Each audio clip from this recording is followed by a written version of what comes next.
नमस्कार, मॅक्स महाराष्ट्रात आपल्या सर्वांचं स्वागत आहे. आपल्यासोबत आज सुनील सर आहेत. सुनील सर, काय सांगाल? आज आपण घोषणाबाजी या ठिकाणी केली, काय भावना आहे? या राज्यातील शेतकऱ्यांना या ठिकाणी अर्थसंकल्पाच्या माध्यमातून गाजर देण्याचं काम या सरकारने केलं म्हणून हे गाजर घेऊन आलेलो आहे.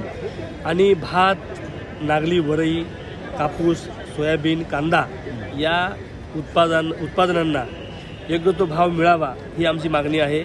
आपण बघता की दिल्लीमध्ये शेतकऱ्यांचे आंदोलन सुरू आहे. राज्यामध्ये सुद्धा गेले 3 आपल्या मार्केट कमिट्या ज्या आहेत त्या बंद आहेत, बाजार समित्या. आणि त्यामुळे या राज्यातील शेतकऱ्यांना योग्य भाव द्यावा अशी मागणी आम्ही या सरकारकडे करतोय.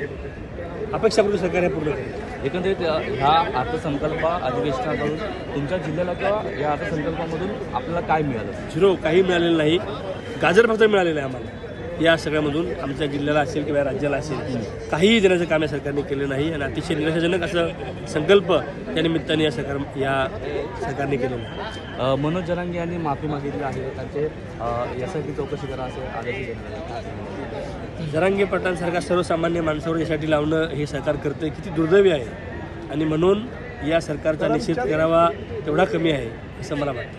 यामागे राजेश टोपे साहेब आणि शरद पवारांचा हात असल्याची एक चर्चा होते, या संदर्भात काय?